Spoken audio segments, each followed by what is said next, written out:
In progress. 여러분, 안녕하세요. 반갑습니다. 오늘은 거룩한 기술이라는 제목으로 하나님의 말씀을 보도록 하겠습니다. 우리가 이 세상에 살아가는 데는 많은 기술들이 필요합니다. 일을 할 때나 연구를 할 때나 사람들을 만날 때나 모든 것에서 기술이 필요하고 기술이 좋으면 성공을 하게 됩니다. 하나님을 믿는 신앙에서도 여러 가지 기술들이 필요합니다. 오늘은 가장 거룩한 기술, 우리 그리스도인이라면 하나님을 믿고 영생을 목표로 삼는 사람이라면 반드시 숙달해야 할 그러한 기술에 대하여 우리 하나님의 말씀을 보도록 하겠습니다. 욥기 28장에 보면 이런 말씀이 나옵니다. 정금으로도 바꿀 수 없고 은을 달아도 그 값을 당치지 못하리니 오빌의 금이나 귀한 수만호나 남보석으로도 그 값을 당치 못하겠고 지혜의 값은 흰보석보다도 귀하구나. 여기 가장 값진 보석, 지혜가 나옵니다. 여기서 이 욥기의 주인공인 욥은 그의 인생이 파산 지점에 도달했습니다. 가장 부유하고 가장 경건하고 가장 명성이 있었던 이 욥이 하루아침에 망해버렸고 모든 걸 다 잃어버렸고 그의 생명만 남게 되었습니다.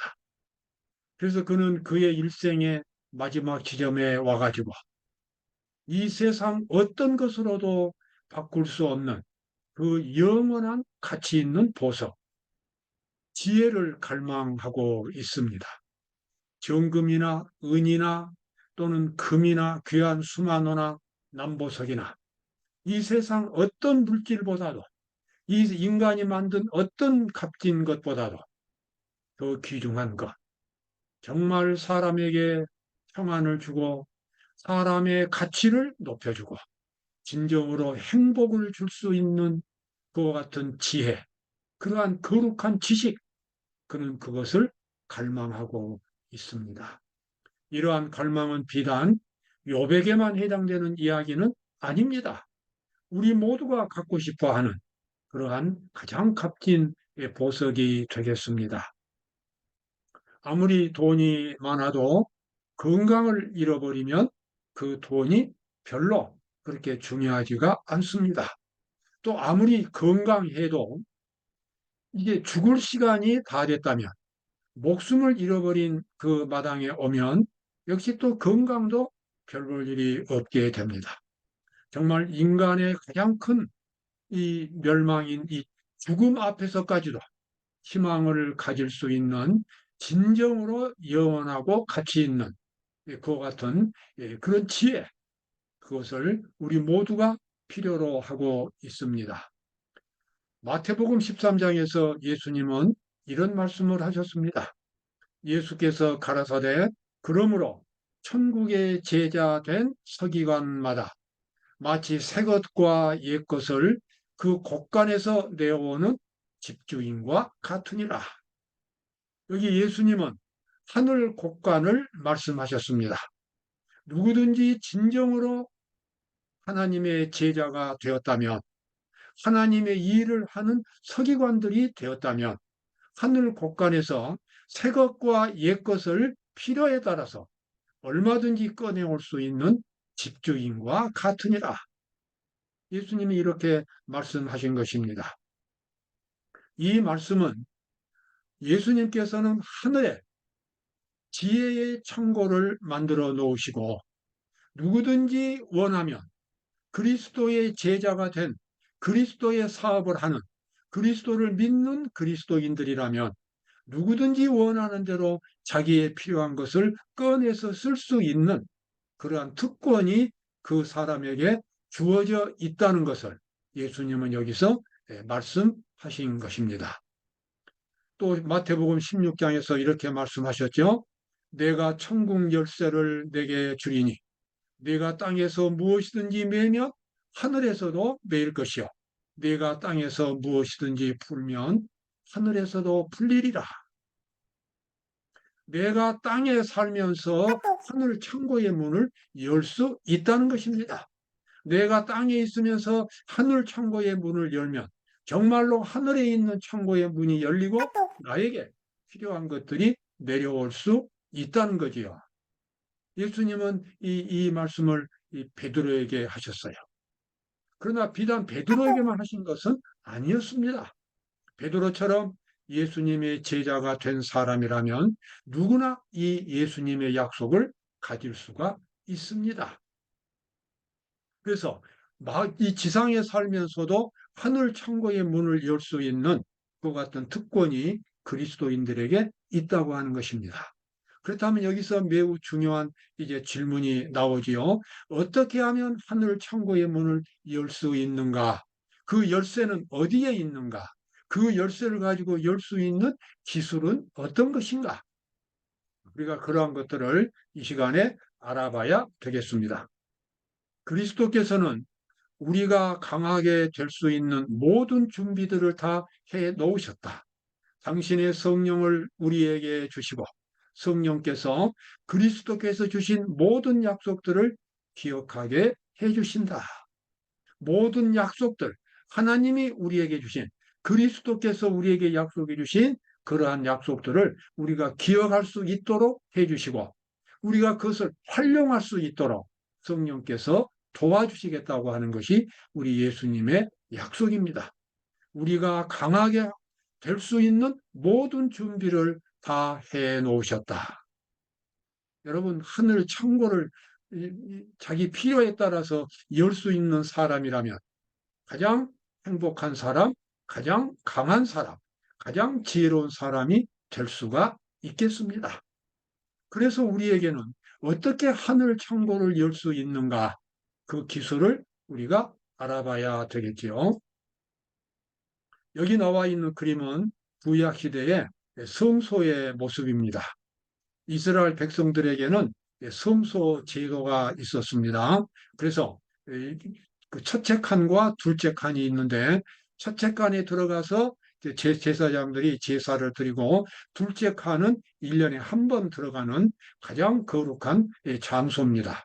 그런데 이와 같은 이 성소의 모습은 하늘에 있는 성소의 모습을 지금 모형으로 하나의 모델로 지금 따온 것입니다. 저기 서 있는 대제사장은 예수 그리스도를 상징하고 있습니다. 그래서 지상에 있는 이와 같은 이 성소는 하나의 실물 교훈이 되어서 하늘에 있는 성소를 성소를 우리가 볼 수 있도록 해주고 하늘 성소에서 하나님께서 우리를 위해서 마련해 놓으신 많은 복들을 많은 은혜들을 받을 수 있는 그 길을 보여주는 것이 저 성소의 모습인 것입니다. 오늘 다 설명할 수는 없지만 가장 중요한 것은 이겁니다. 지금 저기 서 있는 제사장이 마당에서 짐승을 잡았습니다. 그리고 그 피를 가지고 성소 안으로 들어가서 저 앞에 가서 피를 바르면서 뿌렸습니다. 그리고 1년에 한 번씩 저 지성소 안으로 들어갔습니다. 이러한 모든 과정들은 저 제사장과 함께 일반 백성들이 성소 안으로 들어가서 그 짐승의 피가 뿌려지는 그 시간에 자기들의 죄가 다 용서를 받고 그리고 자기가 필요한 것들을 언제든지 하나님께로부터 은혜로 받을 수 있다고 하는 것을 저 성소 제도가 보여주고 있는 것입니다. 저와 같은 모델이 하늘에는 그대로 작용하고 있고 예수님께서 지상에 있는 성도들 한 사람 한 사람을 위해서 봉사하고 계시는 것입니다. 그래서 우리가 막연하게 기도하고 막연하게 하나님을 바라보는 그런 일이 아닙니다. 우리가 하나님을 바라볼 때에 우리가 기도할 때에 우리는 하나님 앞에까지 나아갈 수 있으며 아주 작은 목소리로 기도를 하지만 그 기도는 바로 하나님 앞에 그대로 상달되는 것입니다. 내가 무릎을 꿇고 기도할 때 나는 예수님 앞에까지 와 있으며 바로 내 앞에 예수님이 계시는 것입니다. 이 하늘과 땅은, 천국과 이 지상은 물리적으로는 멀리 떨어져 있지만 영적으로는 바로 가까이에 있습니다. 우리는 하나님 앞에서 살아가는 것이고 하나님께서는 우리를 바로 앞에서 바라보고 계시는 것입니다. 예수님의 십자가가 천국과 이 지상을 그렇게 가깝게 연결을 시켰습니다. 그래서 우리는 지상에 살면서도 하나님 아버지께 나아갈 수 있고 하나님께 기도할 수 있고 예수님과 대화를 나눌 수 있고 그리고 많은 은혜들을 많은 축복들을 받을 수가 있게 됩니다. 사도행적 483쪽에 나와 있는 말씀이죠. 강하고 균형 잡힌 품성을 건설하려고 하는 사람, 잘 균형 잡힌 그리스도인이 되고자 하는 사람은 여기 균형 잡힌 품성을 건설한다는 말이 나오지요. 그것은 우리의 인격이 거룩한 그리스도의 모습으로 바꿔지는 것을 의미합니다. 그리스도인의 삶의 기초는 품성에 있습니다. 왜냐 그러면 품성이 온전해야 온전한 말과 행동이 나오기 때문입니다. 그래서 우리가 정말 거룩한 품성을 만들 수 있다면 우리는 성공적인 그리스도인의 삶을 살아갈 수 있게 됩니다. 그리고 이 성공적인 그 같은 품성 건설을 하려면 하나님의 말씀, 하나님의 뜻이 내 마음속에 중심으로 자리를 잡아야 합니다. 하나님의 말씀이 내 생활의 기초가 되고 내 생활의 목표가 되어야 합니다. 나의 인생관이 되고 세계관이 되어야 합니다. 그렇게 되면 끊임없이 나의 모습이 그리스도의 모습으로 바꿔지게 되고 나의 모든 말과 행동이 그리스도를 닮게 되는 것입니다. 자, 이와 같은 품성을 하고자 하는 사람은 여기 그 다음에 나오죠. 모든 것을 바치고 그리스도를 위하여 모든 것을 하여야 한다. 날마다 그는 자기를 포기하는 것이 무엇을 의미하는지 배워야 한다. 바로 여기 이제 우리가 알고자 하는 기술이 나옵니다. 이 기술은 각자가 예수님과 더불어 습득해야 할, 배워야 할 기술입니다. 내가 예수님을 만나고 예수님과 함께 대화를 나누고 예수님의 그 사랑이 내 마음을 감동하고 내 마음에 진실한 것을 예수님께 고백하고 그래서 내가 예수님과 마음으로 하나가 되는 그 같은 깊은 경험들 바로 그러한 것들이 우리가 반드시 배워야 할 기술이 되겠습니다. 내가 성경을 단지 지식으로만 안다면 내가 그냥 교회 가서 예배만 드리고 오는 형식적인 신자라면 이 기술을 아직 가지고 있지 못하는 것입니다. 그 사람은 진정으로 예수님을 아는 사람이라고 말할 수가 없습니다. 우리 예수님을 믿는 그리스도인이라면 예수님을 개인적으로 알아야 합니다. 개인적으로 그분의 음성을 듣고 그분의 뜻을 헤아리고 그리고 그분의 사업을 하는 정말 이 지상에 살면서 그분과 떨어지지 않는 깊은 관계를 유지할 수 있는 영적인 그와 같은 교통이 반드시 필요합니다. 그러한 교통을 가질 수 있는 그와 같은 기술을 우리는 반드시 습득을 해야만 하겠습니다. 그것이 없다면 우리는 형식적인 그리스도인이 될 수밖에 없기 때문에 그렇습니다. 사도행적 38쪽에 나와 있는 말씀이죠. 구주께서는 아무리 논리적이라 할지라도 구주께서는 예수님께서는 우리 신자들이 아무리 성경적으로 논리적으로 성경을 논리적으로 잘 말한다 할지라도 논쟁으로는 굳은 마음을 녹이거나 세욕과 이기심의 딱딱한 껍질을 깨뜨리지 못할 것을 아셨다. 다른 사람의 영혼을 구원하기 위해서는 그 사람의 마음을 깨뜨려야 하는데 단순히 성경 지식만 가지고 유창한 웅변만 가지고 그 사람의 마음을 깨뜨릴 수 없다는 것입니다. 하나님의 능력이 하나님의 거룩한 사랑의 감동이 작용을 해야 하는 것입니다. 예수님은 이 사실을 아셨기 때문에 우리 모두가 사용할 수 있는 그 같은 은혜를 준비해 놓으셨다고 하는 것입니다. 구주께서는 제자들이 하늘의 선물을 받아야만 하며 또한 길이요 진리요 생명이신 그분을 경험으로 아는 생생한 지식으로 뜨거워진 마음과 감동적인 입술로 선포할 때에만 복음이 효과가 있으리라는 것을 아셨다. 사도행적 31쪽에 나와 있는 말씀이 되겠습니다. 예수님은 우리의 형편을 잘 아시고 우리가 필요로 하는 것들을 다 마련해 놓으셨다고 하는 것입니다. 그래서 우리는 그리스도 앞에 나아가서 우리의 모습 그대로 죄인을 부르시는 예수 그리스도 앞에 우리의 연약함을 아시는 예수 그리스도 앞에 우리의 있는 모습 그대로 담대하게 나아가서 그분에게 진정으로 마음을 토로하고 그분과 마음의 깊은 교제를 갖고 그분과 하나가 되는 그 같은 영적인 경험을 우리는 반드시 가져야만 할 것입니다. 그것이 없다면, 그런 기술을 활용하지 못한다면 우리의 신앙생활은 율법주의가 되고 그리고 또 열매를 맺지 못할 것입니다. 그분이 여기 리비앤드 헤랄드 나와 있는 말씀이죠. 그분이 검사할 수 있도록 그대의 마음의 진상을 다 털어놓고 그분께 용서를 빌며 속죄의 공로를 간청하라. 그리고 믿음으로 구속의 큰 계획을 깊이 생각하라. 그러면 보혜사께서 이 모든 것들을 다 그대에게 생각나게 해주실 것이다. 여러분, 우리가 친구와 만나서 이야기할 때 가장 중요한 것은 뭡니까? 유창한 말이 아닙니다. 마음속의 진실을 나타내는 말들입니다. 진실한 우정과 진실한 사랑을 고백하는 마음들, 그러한 것들이 있을 때의 대화는 행복하고 아름답게 됩니다.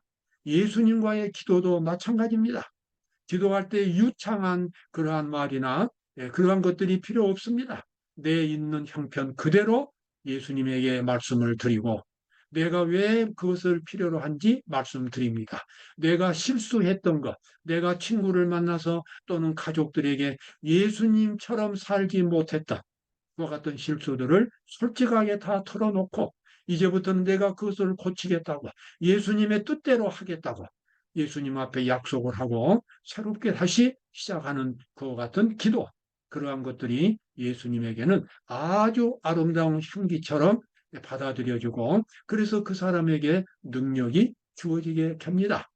이렇게 예수님을 개인적으로 만나고 예수님과 마음의 대화를 나누는 이와 같은 기술들, 바로 이러한 것들은 하늘을 향하여 가는 백성이라면 반드시 배워야 할 그와 같은 기술이 되겠습니다. 만약 우리가 구주께 우리의 눈을 고정시키고 그분의 능력을 계속 의지한다면 우리는 안정감으로 채워질 것이며 그리스도의 의는 우리의 의가 될 것이다. 여기 그리스도의 의라고 하는 것은 매우 넓은 의미를 가지고 있는 단어입니다.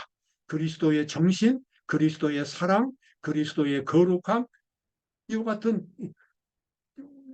육신을 입고 이 땅에 오신 그리스도께서 가지고 계시는 그 신성의 무한한 것들이 그리스도의 의가 됩니다.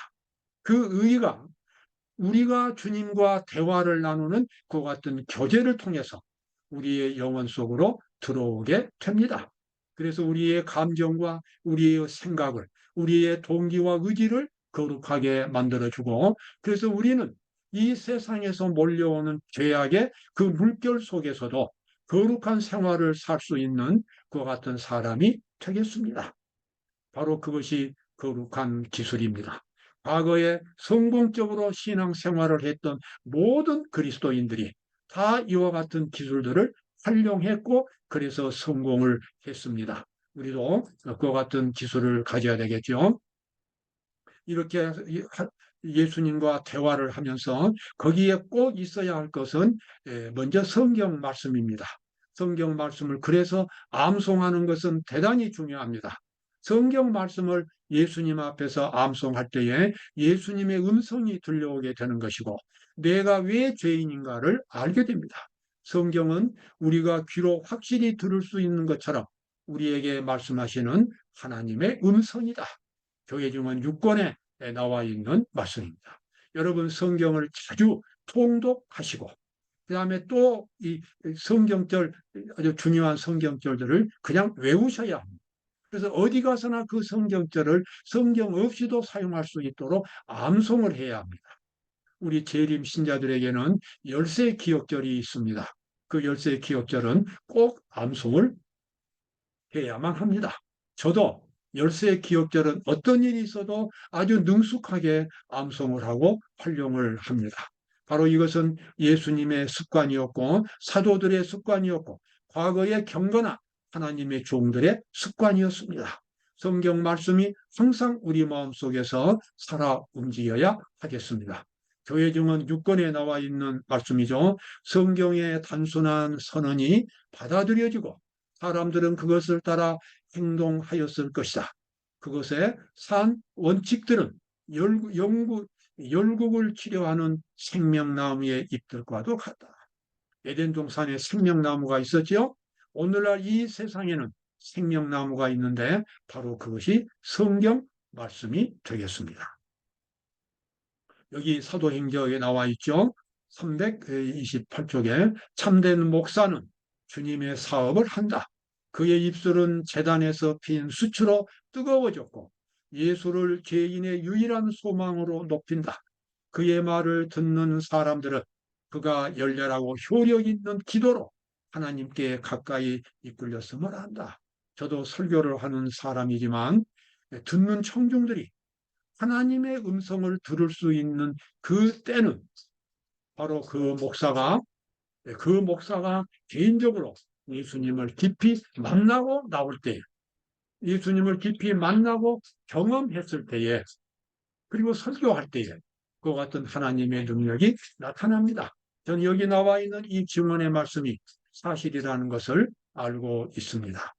이제 마지막으로 예수님의 경험이지요. 그리스도께서는 기회가 있을 때마다 일하시던 곳에서 떠나서 들로 가시고 푸른 골짜기로 가셔서 명상하고 또는 산 비탈이나 삼림 속에서 하나님과 교통하셨다. 대화하셨다. 이른 아침에 그는 흔히 빼따른 곳에서 성경을 연구하시거나 기도하셨다.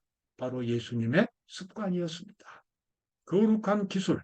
우리 모두는 예수님을 개인적으로 만나고 예수님의 음성을 듣고 예수님의 약속을 우리 마음속에서 경험하는 거룩한 기술을 반드시 연마해야만 하겠습니다. 그렇게 함으로써 우리는 이 세상에서 어떤 죄악들을 만나더라도 그것들을 이길 수 있기 때문에 그렇습니다. 여러분, 오늘도 복된 하루가 되시기를 바라겠습니다. 감사합니다.